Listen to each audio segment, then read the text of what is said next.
Bonjour à toutes et à tous.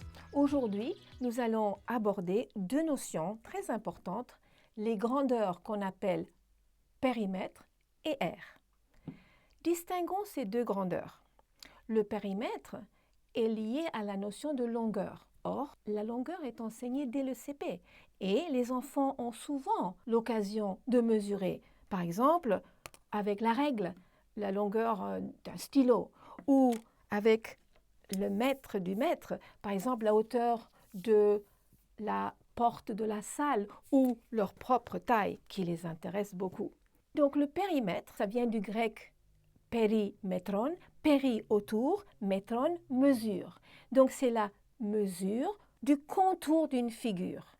Voici un exemple, on a un carré, son contour est matérialisé par cette ficelle. Si je la coupe, elle représente maintenant un segment de droite. Or, la droite est un espace de dimension 1, ce qui explique que les unités de mesure pour les longueurs dont les périmètres sont des centimètres, des décimètres, des mètres, mais pas celle-ci au carré.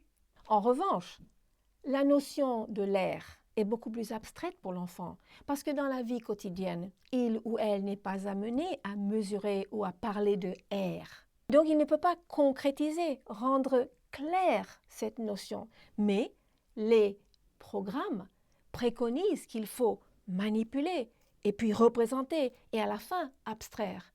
Et ça, c'est inspiré de la démarche de Singapour qui parle du concret, imagé, abstrait.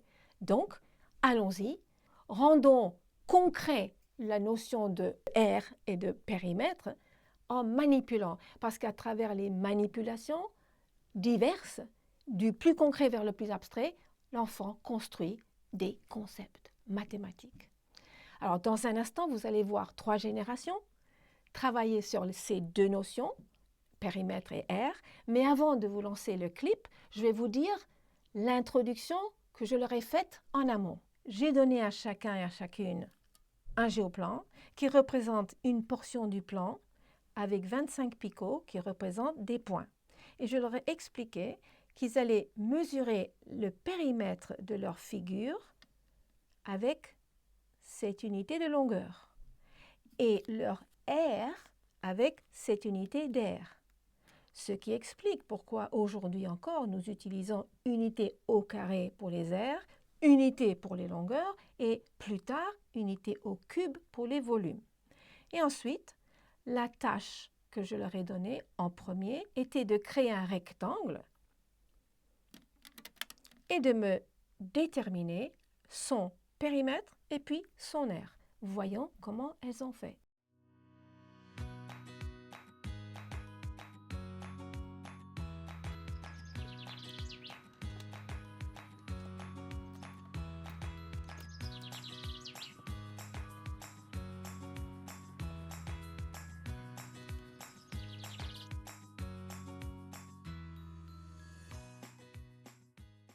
Oui, ça fait 10.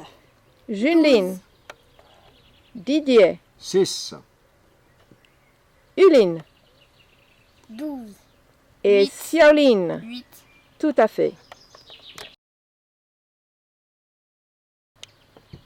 1, 2, 3, 4, 5, 6, 7, 8, 9, 10. Ça fait 4, ça fait 4, 4 plus 4, ça fait 8, et ça fait 2, ça fait 2, ça fait 4, et donc ça égale à 12. Je fais une petite pause après la discussion des périmètres pour vous faire part de quelques remarques. D'abord, un petit conseil pédagogique de la part de Dr Monica.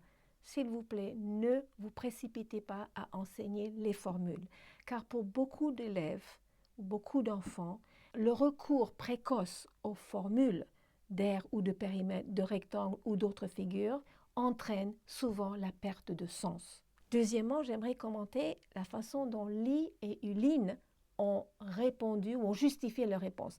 J'ai beaucoup aimé et trouvé très intéressant la façon dont Li a tracé le contour de son rectangle avec son doigt. Et c'est très important que les jeunes enfants fassent ça lorsqu'ils comptent, parce qu'ils associent l'action de leur corps et le corps a la mémoire avec la notion de périmètre, autour ces périmètres.